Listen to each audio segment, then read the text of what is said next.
Hi my dear student, I am Ritesh Kumar Verma. आज मैं आप लोगों को थोड़ा सा शटल सिस्टम और इलेक्ट्रॉनिक ट्रांसपोर्ट सिस्टम के बारे में बताएंगे। जैसा कि हमने आपको कॉम्प्लेक्स जो मतलब 5 कॉम्प्लेक्सों के बारे में बताया था कि इलेक्ट्रॉनिक ट्रांसपोर्ट सिस्टम में 5 कॉम्प्लेक्स होते हैं और इन 5 कॉम्प्लेक्सों के बारे में हमने आपको बताया था। और उसके बाद थोड़ा सा ये प्रोसेस देखना है कि किस प्रकार से मतलब इलेक्ट्रॉन ट्रांसपोर्ट होता है और किस प्रकार से एटीपी का फॉर्मेशन, एडेनोसिन ट्राइफॉस्फेट या एनर्जी पॉइंट या ऊर्जा के सिक्के का फॉर्मेशन किस प्रकार से होता है। तो ये इलेक्ट्रॉन ट्रांसपोर्ट सिस्टम की एक कहानी होती है जिसमें इसका रिडक्शन, ऑक्सीडेशन ये सब प्रोसेस होता है। तो उसमें जो मतलब उससे पहले हम जो है शटल सिस्टम की बात करेंगे। और शटल सिस्टम डेवलप क्यों होता है? शटल सिस्टम डेवलप इसलिए होता है कि ग्लाइकोलाइसिस जो होता है, ठीक है, ग्लाइकोलाइसिस प्रोसेस में डायरेक्टली बना हुआ जो मतलब जो है डायरेक्ट एनर्जी होता है वो एटीपी, तो मान लीजिए 4 एटीपी होता है जिसमें से 2 एटीपी खर्च होता है, लेकिन फिर शेष जो मतलब जो है NADPH2 के रूप में बनता है, ठीक है, या मतलब जो NADH2 के रूप में जो बनता है। तो NADH2 के रूप में बना हुआ जो मतलब एनर्जी, इससे जो मतलब हाइड्रोजन जो मतलब जो है या प्रोटॉन जो एब्जॉर्ब करके या एक्सेप्ट करके बैठा होता है, उस जो है प्रोटॉन एक्सेप्टर को अगर हम देखें तो उसमें जो मतलब ये चीज होगा कि उसकी ऊर्जा साइटोसॉल में नहीं निकल सकती। उसका फॉर्मेशन यानी एटीपेज सिंथेटेज एंजाइम जो होता है वो माइटोकॉन्ड्रिया के जो है मैट्रिक्स में है, या आप कह सकते हैं F1 पार्टिकल पर, ठीक है।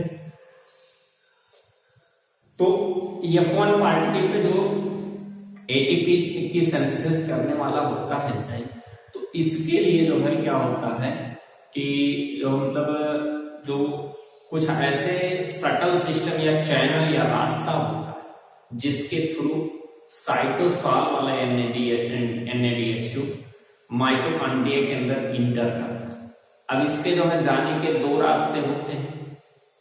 पहले रास्ते को जो है माइलेट एस्पार्टेट शटल सिस्टम कहा जाता है और दूसरे रास्ते को कहा जाता है जो है ग्लिसरॉल 3-फॉस्फेट शटल सिस्टम, ठीक है। तो ग्लिसरॉल 3-फॉस्फेट शटल सिस्टम और माइलेट एस्पार्टेट शटल सिस्टम ये 2 प्रकार के रास्ते होते हैं। एक में अधिकतम ऊर्जा खर्च हो जाती है, एक में जितनी ऊर्जा होती है वो टोटल ऊर्जा जो है माइटोकॉन्ड्रिया के अंदर पहुंचती है, ठीक है।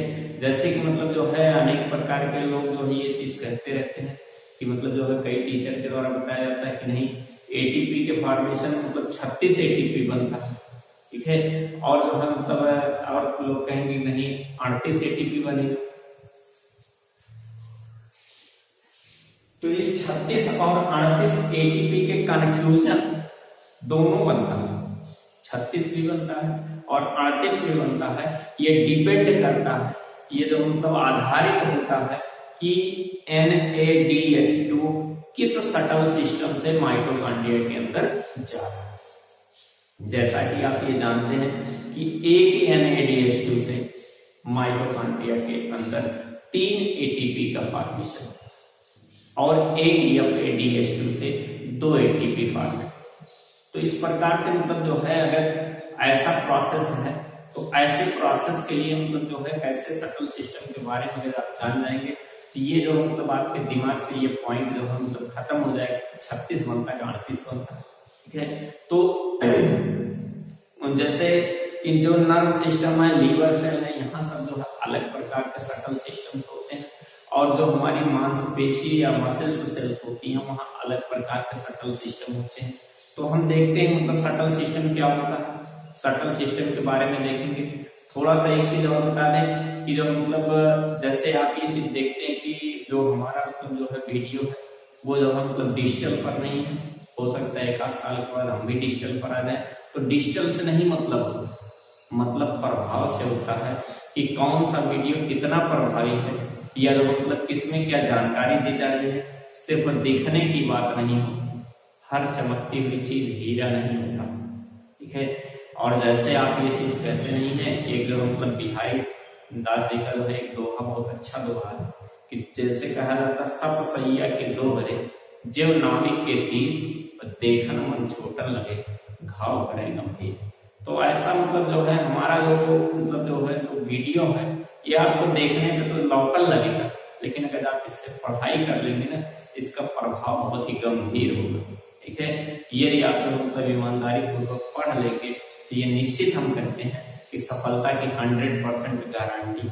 ठीक है भाई, सफलता की गारंटी के लिए 100% हर कोई कहता हमारा ये वीडियो देखिए इतना क्वेश्चन सही होगा, हमारा वो वीडियो देख लीजिए इतना क्वेश्चन हम ये नहीं कहते। हम ये चीज मतलब वीडियो देखने की बात नहीं, अगर वीडियो देख करके नहीं बल्कि आप इसको मेहनत से पढ़ करके जब तक आप रेगुलरिटी नहीं होंगे तब तक ये हम कहते हैं चाहे आप जो दुनिया कोई भी वीडियो देख लीजिए आपका एक क्वेश्चन नहीं सही होगा। ठीक है, यदि रेगुलर रह करके उसको पढ़ करके फिर अपने अनुसार हम मेहनत करके जब तक आप खुद का मेहनत नहीं करेंगे तब तक कुछ नहीं होगा। ठीक है, चाहे जिसका वीडियो देख लीजिए, ब्रह्मा जी वीडियो बना देंगे तब भी कुछ नहीं होगा।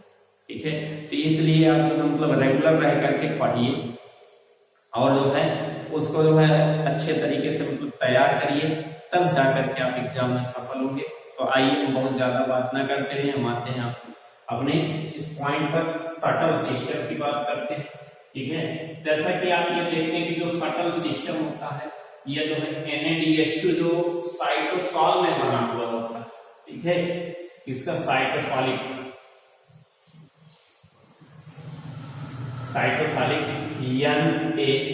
NADH2 उसी के जो मतलब पूरे खेल के लिए ये प्रक्रिया डेवलप की गई। आप ये कह सकते हैं एक नेचर होता है और इस नेचर के अकॉर्डिंग बॉडी में अनेक प्रकार के जो मतलब फिजियोलॉजिकल प्रोसेस डेवलप किए गए हैं और उस फिजियोलॉजिकल प्रोसेस के थ्रू हम कह रहे हैं मतलब जो है NADH2 जो होता है वो जो है माइटोकॉन्ड्रिया के अंदर जा रहा है। अब पहला सटल सिस्टम है माइलेट एस्पार्टेट सटल सिस्टम। ठीक है, माइलेट एस्पार्टेट सटल सिस्टम क्या है पहले आप ये देख लीजिए। जैसे कि मतलब जो माइटोकॉन्ड्रिया यहाँ पे बना हुआ है ये आउटर मेम्ब्रेन के इनर मेम्ब्रेन और दोनों मेम्ब्रेनों के बीच माइटोकॉन्ड्रियल स्पेस है, माइटोकॉन्ड्रियल स्पेस। ठीक है, या आप ये कह सकते हैं कि माइटोकॉन्ड्रियल स्पेस पे या पेरी माइटोकॉन्ड्रियल स्पेस आप कह सकते हैं PMS।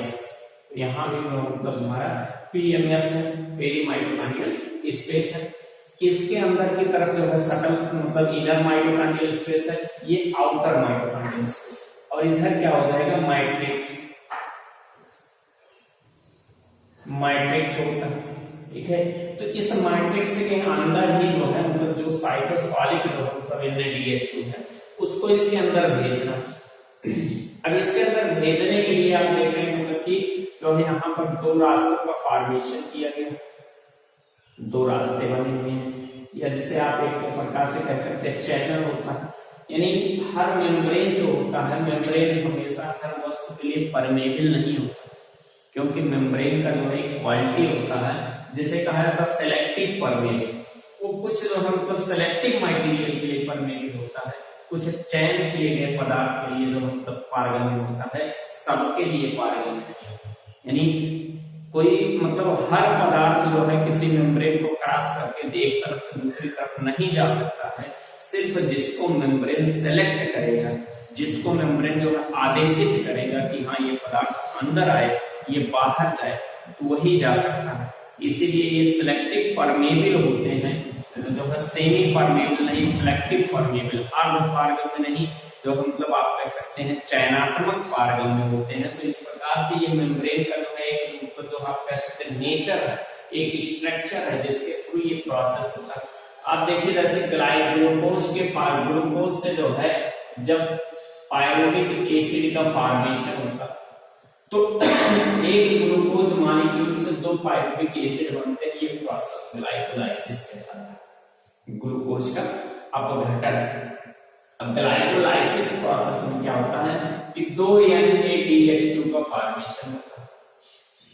ठीक है, दो NADH2 का फॉर्मेशन होता है। अब ये NADH2 ऑक्सीडाइज होती है NAD+ मतलब दोनों NADH2 ऑक्सीडाइज होगी साइटोसॉल में ही NAD प्लस, ठीक है। जब NAD प्लस में साइट मतलब जो है ये क्या होगा कि ऑक्सीडाइज होगा, उस समय उपस्थित oxaloacetic acid OAA oxaloacetic acid, ठीक है। आर्जेलो एसिटिक एसिड जो है क्या करेगा, इनसे जो है हाइड्रोजन मॉलिक्यूल लेगा और उस हाइड्रोजन मॉलिक्यूल को अपने साथ ऐड करके बना लेगा माइलिक एसिड। क्या बना लेगा? Malic acid. माइलिक एसिड का फॉर्मेशन करेगा। अब ये माइलिक एसिड जो है क्या है, परमेबल है, आउटर और इनर माइटोकॉन्ड्रियल स्पेस और माइटोकॉन्ड्रियल स्पेस सबको पार करने के लिए, ठीक है। अब ये माइलिक एसिड जब मतलब परमेबल हो गए, तो परमेबल होने के बाद इसके लिए रास्ता साफ, ठीक है। ये जा सकता है कहां, माइटोकॉन्ड्रिया के मैट्रिक्स के अंदर, यानी यहां पर जो है NADH2 है, NADH2 यहां है, और जब NADH2 रिड्यूस हुआ NAD+, ठीक है, तो यहीं से क्या फॉर्मेट हो गया, ऑक्सैलो एसिटिक एसिड से जो है फॉर्मेट हो गया माइलिक एसिड, और ये माइलिक एसिड इसके अंदर जाने के लिए फॉर्मेट, ठीक है।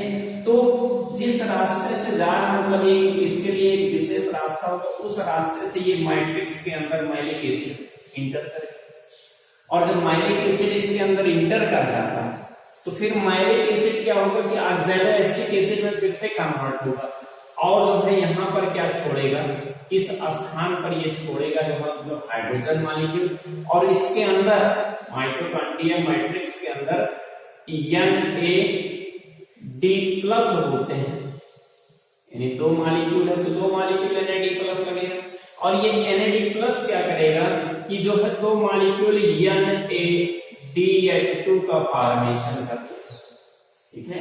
मैट्रिक्स के अंदर क्या कर लिया,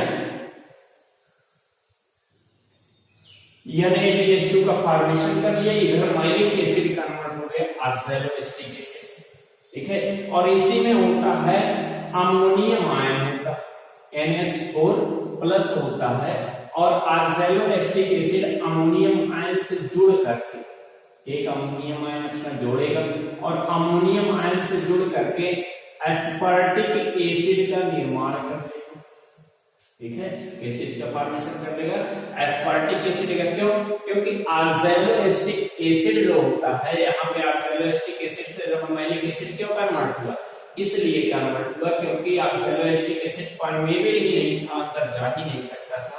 तो यहाँ भी तो वही बात आ गई कि ऑक्सैलो एसिटिक एसिड अंदर नहीं जा सकता, इसलिए अमोनियम से संधि कर ले रहा है, कह रहा है भाई साहब जैसे आपको भी बाहर जाना है और हमको भी बाहर जाना है, आप जा सकते हैं, आपके पास बाहर जाने का कार्ड है, तो आप उस कार्ड का इस्तेमाल हमारे लिए भी कर दीजिए, और दोनों एक साथ मिलकर के मतलब एक ऐसा ग्रुप बना लें जिस ग्रुप को दूसरा कोई जान ना पाए, और हमारे द्वारा जो मतलब एक ही प्रकार का जो मतलब एक ही आई कार्ड से काम चल जाए। तो ये बना लिए दोनों मिल करके एस्पार्टिक एसिड का फॉर्मेशन करते हैं।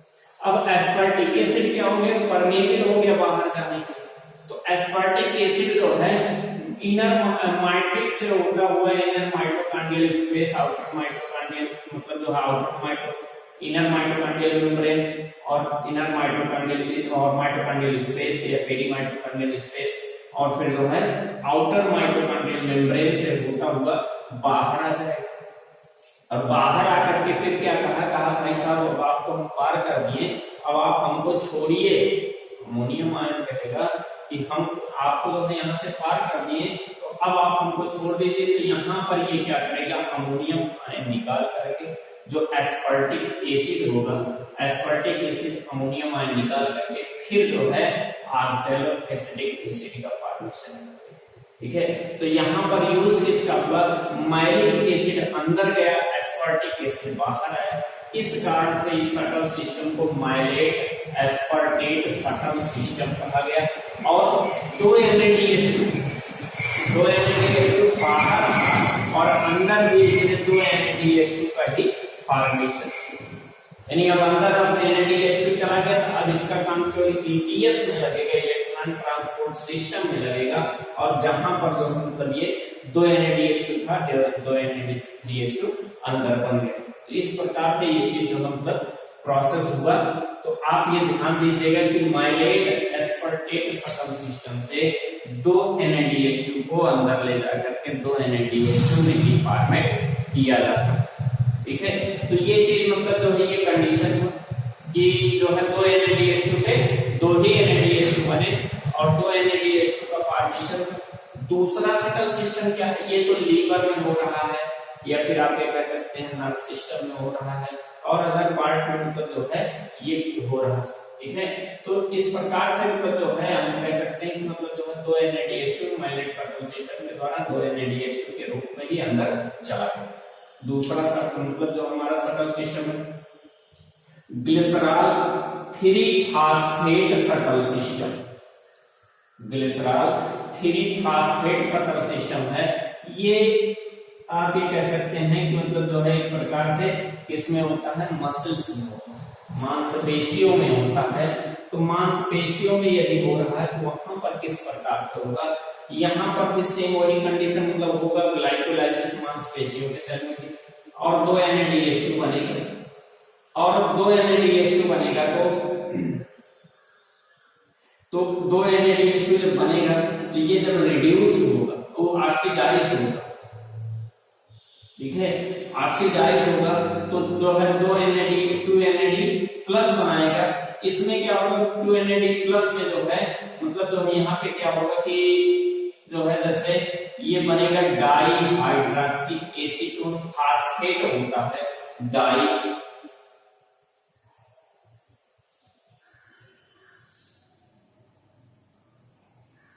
Hydroxy acetone phosphate. ठीक है, तो डाई हाइड्रोक्सी एसीटोन फास्फेट होता है। ये जो मतलब यहां से हाइड्रोजन आयन जो है एब्जॉर्ब करता है, di hydroxy acetone phosphate absorb करके ग्लिसरॉल्डिहाइड 3-फॉस्फेट का फॉर्मेशन करेगा। ठीक है, इसका फॉर्मेशन करेगा ग्लिसरॉल्डिहाइड 3-फॉस्फेट का फॉर्मेशन करेगा। और ग्लिसरॉल्डिहाइड 3-फॉस्फेट क्या होता है, परमेबल होता है किसके अंदर जाने के लिए, जो है मतलब आप ये कह सकते हैं कि ये जो मतलब किसके अंदर जाने के लिए होता है, इनर माइटोकॉन्ड्रियल मेम्ब्रेन से होता हुआ मैट्रिक्स में जाने के लिए जो है परमेबल होता है। और जो है क्या होता है मतलब फिर अंदर जाकर के ग्लिसरॉल्डिहाइड 3-फॉस्फेट जो है रिड्यूस होगा जिसमें बनाएगा डाई हाइड्रोक्सी एसीटोन फास्फेट का फॉर्मेशन करेगा। और इधर जो मतलब क्या होगा कि इसका जो प्रोटॉन होगा उसको रिसीव NaDH2 के द्वारा नहीं बल्कि FADH2 के द्वारा किया जाएगा। यानी इस प्रकार से 2 FADH2 का फॉर्मेशन। ठीक है, यानी कहने का मतलब यहाँ पे 2 NaDH2 अंदर जाकर के 2 FADH2 के रूप में बनते हैं। जैसा कि आप जानते हैं कि एक NaDH2 से 3 ATP बनता है और एक FADH2 से 2 ATP बनते हैं। ठीक है, अगर ये कंडीशन हो रहा है तो इसका मतलब जो है अगर 2 मॉलिक्यूल इसका है, इसका 2 मॉलिक्यूल है तो इसमें जो मतलब 2 से गुणा हो जाएगी, ये 2 से गुणा यानी 2 ATP का हमें जो है इस जो मतलब सर्कल सिस्टम से NaDH2 को भेजने पर हमें 2 ATP का घाटा होता है। उसी प्रकार से लास्ट में चल करके इसमें जो है 36 ATP बन जाते हैं और यहाँ पर क्या होता है कि 38 ATP बनता है। ठीक है, तो ये चीज मतलब जो है ये घटना होती है, इसी कारण से 2 ATP और कम हो जाए 2 का खर्च होता है ग्लाइकोलाइसिस में टोटल 40 का बनता है 40। यदि FADH2 के द्वारा मतलब जो है यदि जो है ग्लिसरॉल 3-फॉस्फेट के थ्रू जाता है तो ग्लिसरॉल 3-फॉस्फेट के कारण क्या होता है मतलब जो है इसमें जो 36 ATP 2 और घाटा हो जाता है यानी 36 बचते हैं। तो ये कंडीशन था हमारा जो मतलब सकल सिस्टम। अगला पॉइंट देख लेते हैं हम, इलेक्ट्रॉन ट्रांसपोर्ट सिस्टम या ETS या ऑक्सीडेटिव फास्फोराइलेशन। एक आपने पढ़ा था फोटोफॉस्फोराइलेशन, यहाँ पे जो वो फोटोसिंथेसिस में आपने पढ़ा था, यहाँ पे ऑक्सीडेटिव फास्फोराइलेशन यानी ऑक्सीडेशन और रिडक्शन प्रोसेस के थ्रू जो है फास्फेट का एटीपी का फॉर्मेशन हो रहा है। ये कहाँ पर्जेंस होता है? पर्जेंस इन इनर माइटोकॉन्ड्रियल, इस इनर माइटोकॉन्ड्रियल मेम्ब्रेन, ठीक है, IMM शॉर्ट फॉर्म में इनर माइटोकॉन्ड्रियल मेम्ब्रेन, ठीक है। Formation of ATP with the help of oxidation reduction energy, ऑक्सीकरण और अपचयन ऊर्जा के सहायता से एटीपी का फॉर्मेशन, ठीक है। और फिर हेंस कॉल्ड, इसी प्रोसेस को हम क्या कहते हैं? Oxidative phosphorylation. इसी प्रोसेस को क्या कहते हैं? Hence called as oxidative phosphorylation या so called as oxidative phosphorylation. तो इसी प्रोसेस को हम ऑक्सीडेटिव फास्फोराइलेशन कहते हैं, ठीक है। और जो इलेक्ट्रॉन ट्रांसपोर्ट सिस्टम होता है इसमें 5 कॉम्प्लेक्स होते हैं, जैसा कि हमने बताया था, आपको हमने बताया था कि 5 कॉम्प्लेक्सों के नाम, जिसमें जो है पहला कॉम्प्लेक्स NADH2 डिहाइड्रोजिनेज कॉम्प्लेक्स होता है, दूसरा FADH2 डिहाइड्रोजिनेज कॉम्प्लेक्स, ठीक है। तीसरा हमारा है cytochrome B cytochrome C complex, और इसी को कहा जाता है साइटोक्रोम रिडक्टेज कॉम्प्लेक्स, ठीक है।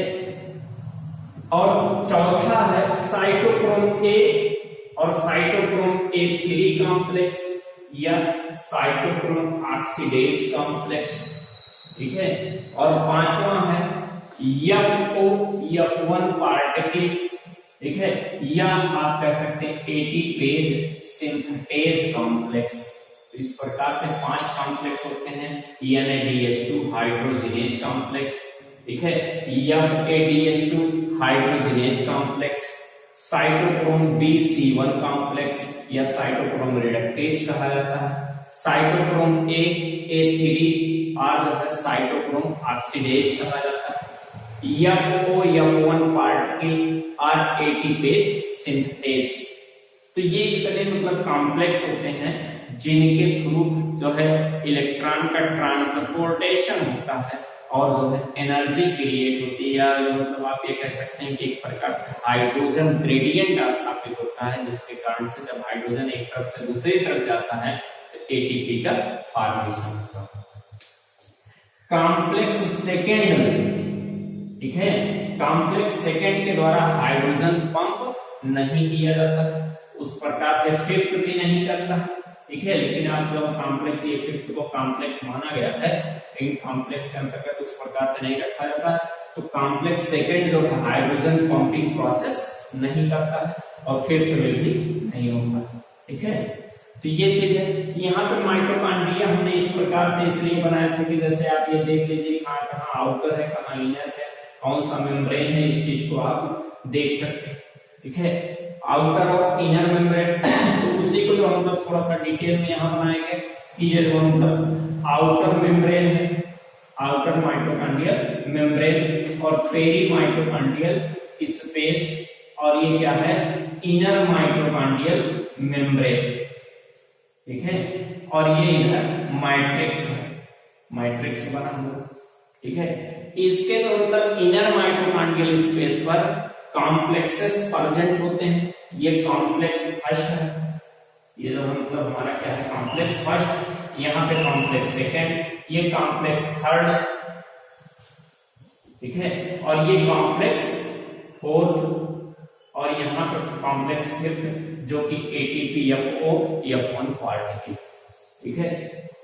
कॉम्प्लेक्स फर्स्ट पे जो मतलब डीएनए का जो मतलब क्या होता है, ऑक्सीडेशन होता है, डीएनए जो मतलब ऑक्सीडाइज होता है, और ऑक्सीडाइज होकर के जो प्रोटॉन होते हैं, जो हाइड्रोजन होते हैं, इसको पेरी माइटोकॉन्ड्रियल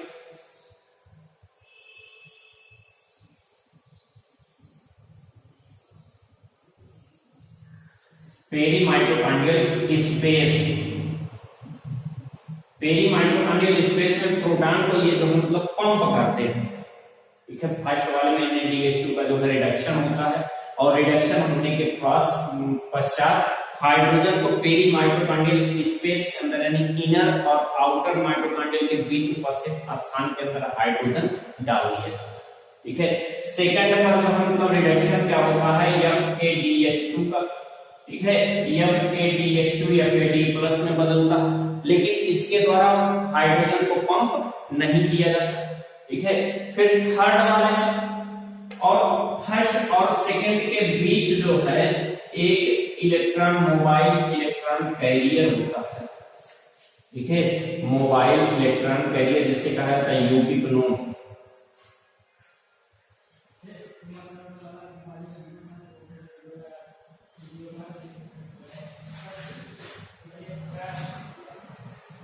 यूबिक्विनोन होता है। ठीक है, तो यूबिक्विनोन जो होता है ये जो मतलब क्या करता है फर्स्ट और सेकंड के बीच जो है इलेक्ट्रॉन मोबाइल इलेक्ट्रॉन कैरियर होता है।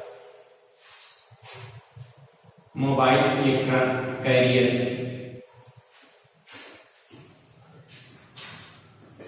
तो मोबाइल इलेक्ट्रॉन कैरियर फर्स्ट और सेकंड के बीच कौन काम करता है यूबिक्विनोन।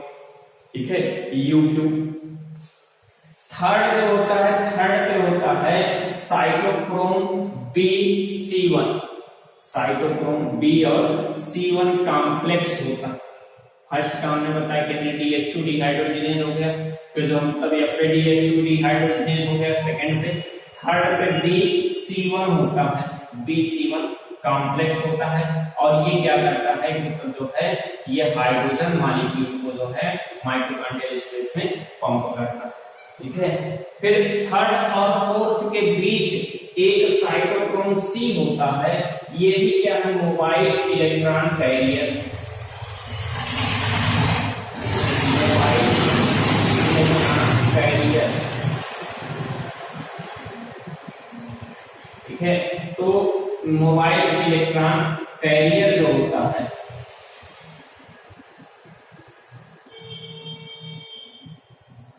तो मोबाइल इलेक्ट्रॉन कैरियर जो होता है ये भी जो मतलब ये थर्ड और फोर्थ के बीच इलेक्ट्रॉनों का मूवमेंट करवाता है और जो फोर्थ वाला होता है फोर्थ वाला हमारा A3 साइटोक्रोम होता है जो इलेक्ट्रॉन को पंप करता है। ठीक है, अब यहां तक आप रुकिए कि यहां पर हम ये देखेंगे कि जो है हाइड्रोजन ग्रेडियंट कहां हाई हुआ। हाइड्रोजन का अमाउंट जो है पेरी माइटोकॉन्ड्रियल स्पेस में क्या हो गया हाई हो गया। ठीक है, यानी यहां पर H+ कंसंट्रेशन हाई।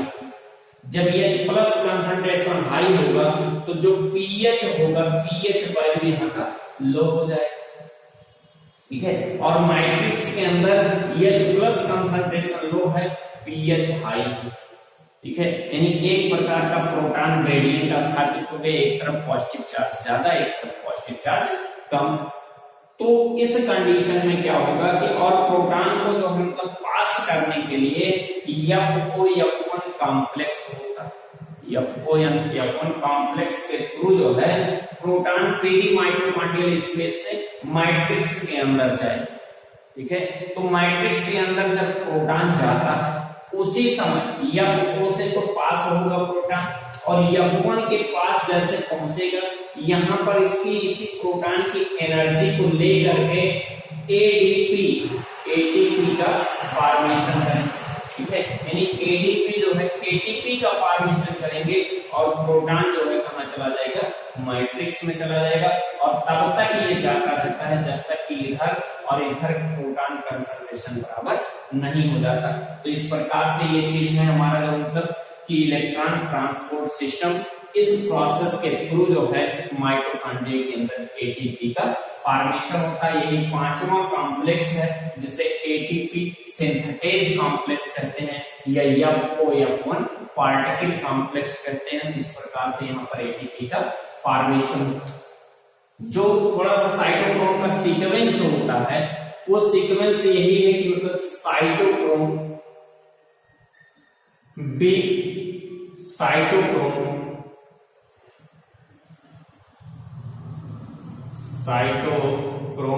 C1, फिर साइटोक्रोम सी, साइटोक्रोम ए और साइटोक्रोम ए 3। ठीक है, यानी ये सीक्वेंस होता है किसका, यानी जो मतलब, और यहाँ पे जैसे आप ये देख रहे हैं कि दो ही कॉम्प्लेक्स है। ठीक है, दो कॉम्प्लेक्स होते हैं और एक जो मतलब मोबाइल कैरियर एलिमेंट होता है, मोबाइल कैरियर जो है एलिमेंट होता है जो साइटोक्रोम सी होता है, जो तीसरे और चौथे कॉम्प्लेक्स के बीच जो इलेक्ट्रॉन कैरियर करता है। इस प्रकार से 5 साइटोक्रोम का सीक्वेंस होता है, बी, C1, C, A3। ठीक है, यानी cytochrome B, cytochrome C1, cytochrome C, cytochrome A, cytochrome A3। ये सीक्वेंस होता है, ये सीक्वेंस क्वेश्चन में पूछा जाता है। तो इस प्रकार से इलेक्ट्रॉन ट्रांसपोर्ट सिस्टम था। ठीक है, जिसको हमने मतलब जो है विधिवत बताया है, और इसको आप जो मतलब अगर नहीं समझ में आएगा तो आप एक आध दो बार और पढ़ करके वीडियो को देख लीजिएगा, क्योंकि बहुत लंबा वीडियो हम इसीलिए नहीं बनाते कि जिससे आप लोग जो है आसानी से थोड़े ही समय में देख सकें। ठीक है, 20 बार घूर करके उसी को बताने से अच्छा है कि वीडियो को आप 2-3 बार रिपीट करके देख सकते हैं। ठीक है, और नोट कर सकते हैं, उस अनुसार जो मतलब आपको समझ में आएगा। ठीक है, तो आज का वीडियो यहीं तक, फिर आगे जो नया वीडियो लेकर के आएंगे। तब तक के लिए थैंक यू, जय हिंद।